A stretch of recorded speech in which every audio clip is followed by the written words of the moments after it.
Perkenalkan, nama saya Naura Sofa Habibah. Saya dari SDN Sukasari 01. Pada kesempatan ini saya akan menyampaikan cerita tentang asal-usul situs Sukarame, Sukabumi.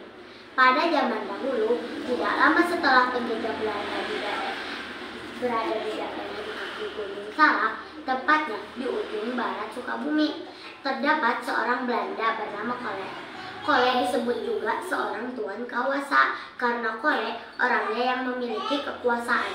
Kole atau Tuan Kawasa membuat sebuah perkebunan teh yang dinamakan Parakan Salak. Nama Parakan Salak disebut berasal dari bahasa Inggris, yaitu Park Land Lake in Salak. Di suatu sore yang indah, Kole melihat sebuah mata air, salah satunya air Cikahuripan. Kole begitu senang melihat keindahan tersebut. Dia berkata, "Betapa indahnya lembah ini, bukan hanya untuk penyediaan air yang sangat jernih, tapi juga akan bagus sekali apabila dijadikan sebuah objek wisata." Ia mempunyai seseorang yang dipercayai bernama Pak Mules atau Ama Mules.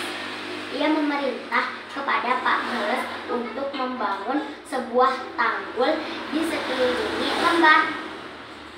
Kemudian dibangunlah tanggul itu. Di dalam proses pembangunan tanggul itu, Ama Mules mendapat berkali-kali kesulitan.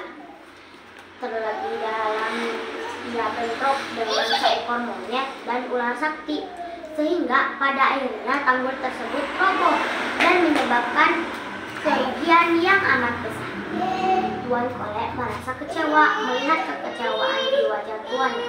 Ama Mules merasa prihatin padanya. Kemudian ia mendatangi temannya yang menguasai sebuah kampung yang bernama Cijambe. Letaknya berada di daerah Cicurug, yaitu anak Imor. Ama Mules berkata, "Imor, tahukah engkau bahwa aku sedang gagal dan merasa prihatin karena tidak bisa membangun bendungan di lembah itu?" Imor mendesah sambil menjawab, "Aku bisa membantumu, tapi kamu harus memenuhi syaratku." "Apa syaratnya?" tanya Ama Mules.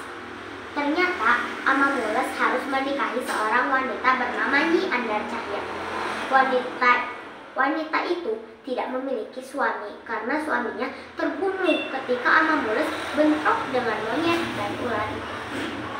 "Kau harus meminta maaf kepada Nyi Andar Cahya dan bertanggung jawab."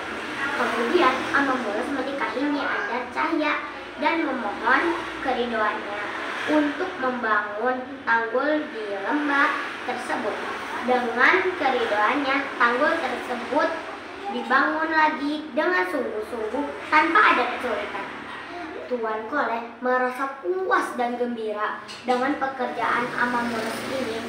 Lembah tersebut menjadi danau atau situ dengan air yang jernih, hutan pinus dan perkebunan tentang indah.